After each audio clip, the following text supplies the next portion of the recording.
Hey everybody, it's Mitch, and welcome to my next video. Today we have got another Naruto character review for you, and today we are going to be taking another look at Itachi Uchiha, because I have already done a video on him, but it did well, so here we are again. Alright, so Itachi.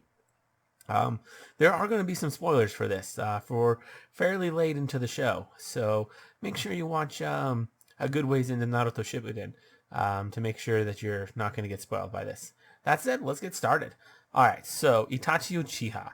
Well, as we talked about in the last video, we covered his life for the most part. In this video, we're going to be talking about when he got reincarnated. With the reanimated with the reanimation jutsu. So yeah, because you really learn a lot about him during that time.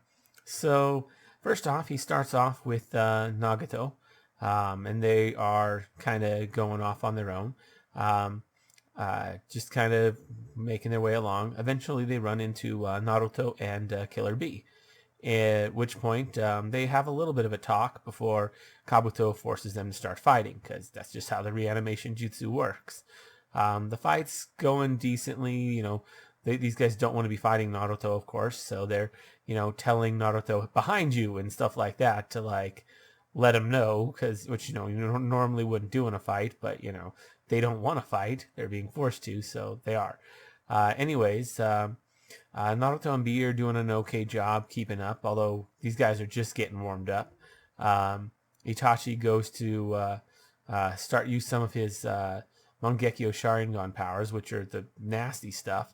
At which point Naruto looks into his eyes, because of course he does, and normally, if he was being forced to fight him, this would be the end for Naruto, because his genjutsu is really good, and Naruto's pretty bad with genjutsu.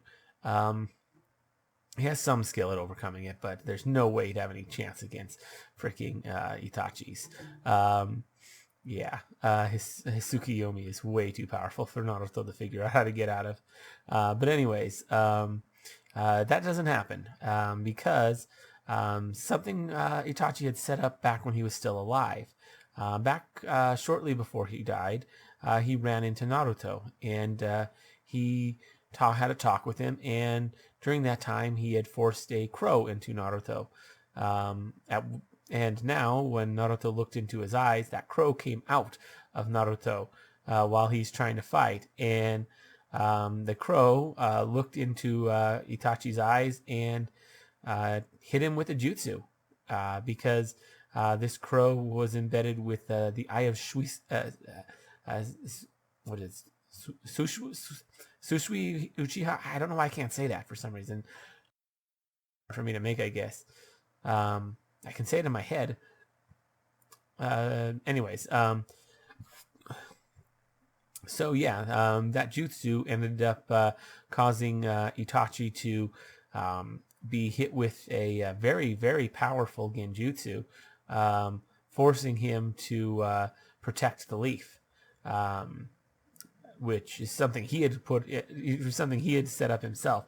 He had set this up originally for Sasuke to, make it so that if Sasuke attempted to try and destroy the leaf, and Naruto came after him, because he knew Naruto would, because he talked to him, that this would come out and, basically force Sasuke to change his mind and suddenly be like, you know what, I was wrong. I want to protect the leaf.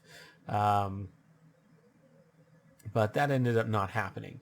And it ended up being used on Itachi himself, freeing him from Kabuto's control, because he got hit with an even more powerful jutsu that he was being controlled by, one that he had created himself. So he was basically free to act on his own as long as it was to protect the which he would have done anyways. That's why he put the jutsu on there.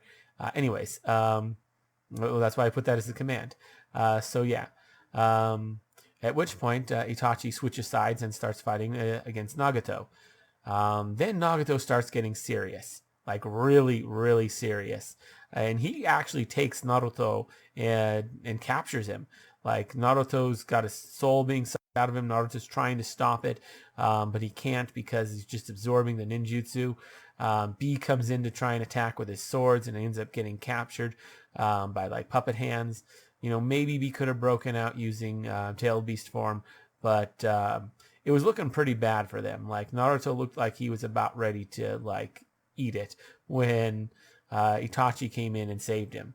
Like this fight, and not only that, but Naruto was having a hard time dealing with the summons of pain, and Itachi just took him out with Amaterasu, which he like made it trivial. Some of the summons, like all had the Rinnegan eyes to cover blind spots.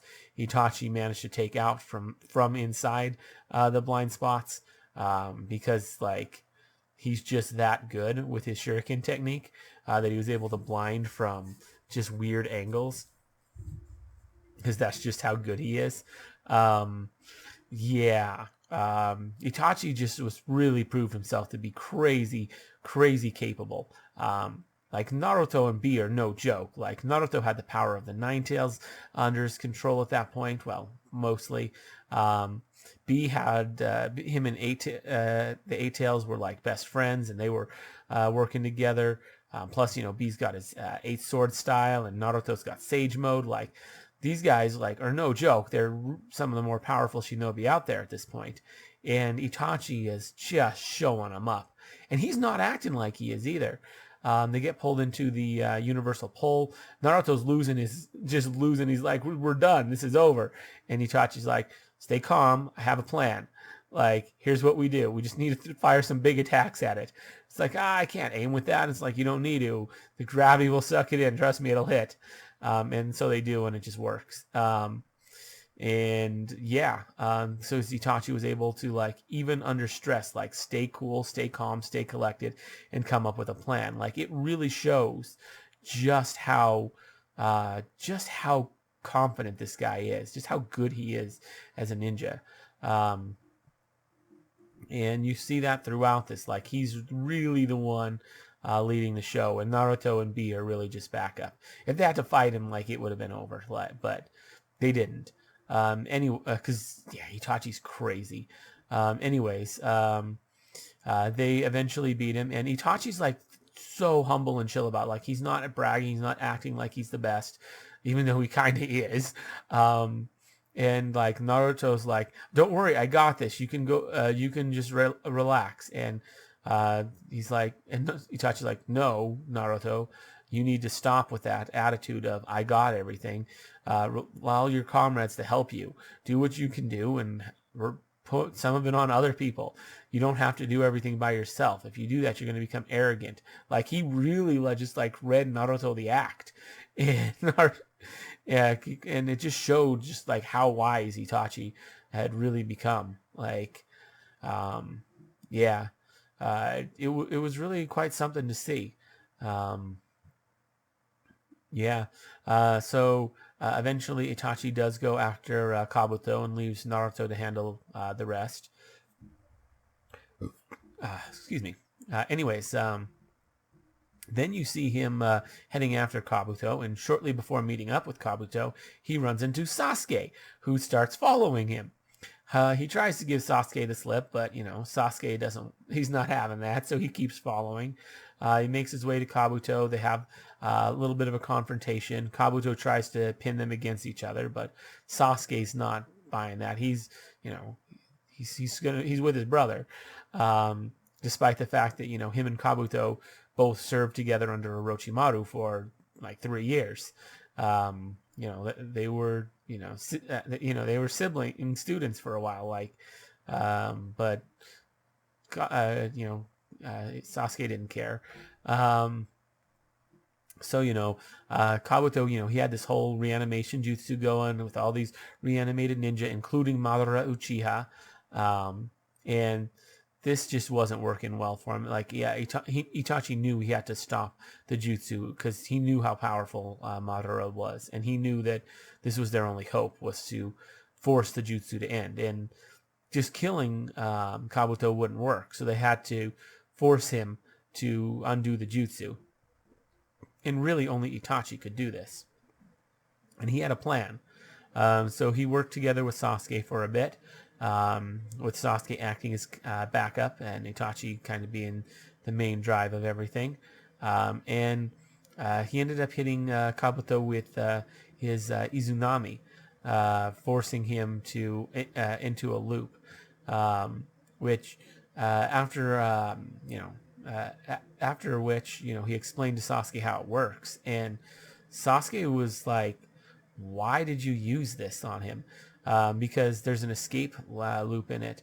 Um, basically, um, when he was talking with Kabuto, he realized the depth of Kabuto's character, of how he was used as a spy for so long, and as a double agent, and how he really lost sight of himself. And Itachi could really relate to that because he was in that same situation for many, many, many years.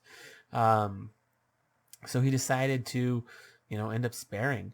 And well, not just so much sparing, but like saving Kabuto from himself by setting up the Izunami in such a way that like it forced him to, if he ever wanted to get out of that loop and free himself, to come to grips with himself and you know uh, return to his true self. So yeah. Um, and Itachi's like, you could see just like how beyond wise he was, like and humble, and just such a good guy, because like Kabuto was talking about how great he was, and it's like, you're exaggerating, I'm not that great. I failed my mission, so clearly I'm not that impressive. When I mean, his skills are something, but yeah, he made some mistakes, and he's fully aware of those mistakes, and he's like, yeah, I'm human, I mess up sometimes, things happen. um and yeah, it really shows just what kind of guy Itachi is, because I mean, he's dominating this fight with Sasuke, who has Itachi's eyes, which means his visual prowess is even stronger than Itachi's, since that's just how Sharingan work. Um, and yeah, it's absolutely insane how like Sasuke is made to just kind of be the backup. Like, it's clear Itachi is still the superior ninja, despite the fact that Sasuke's grown since he killed Itachi. Because he didn't really win that fight. Like, Itachi pretty well let him win. But anyways, yeah. Plus, in his fight with Naruto and B, like, he was clearly the main force there. Like, it's clear just how good Itachi is, and yet he's so humble and he's not full of himself. He's not arrogant. He recognizes his own limitations. That's one of the big things about him, is which makes him as strong as he is he recognizes what he can and cannot do, which allows him to have a good grasp of his own capabilities, so that he's not making dumb mistakes. Like, he's doing what he needs to do. um, and that's all there is to it. So yeah, I really like that about Itachi. Uh, and then of course, in the end, when he finally forces Kabuto to undo the jutsu, um, he makes good on his promise to Sasuke to finally tell him everything as he's disappearing, and he shows everything that he went through in his life. Um, how he was forced by Donzo to choose.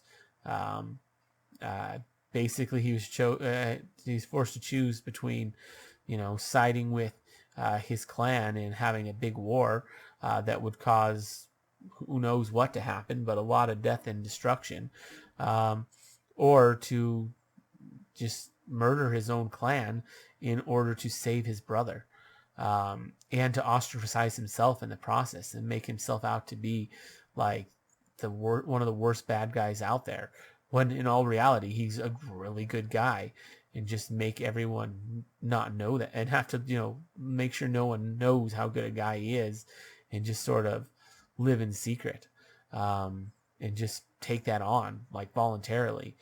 And he doesn't have any real qualms with that. He even enlists Toby for help, fully knowing the capabilities of Toby, and having a decent idea of who he is. Um, yeah, it's absolutely insane. Uh, yeah. And then, of course, there's the final moment after he explains everything, like how he, talked to his mother and father in their last moments.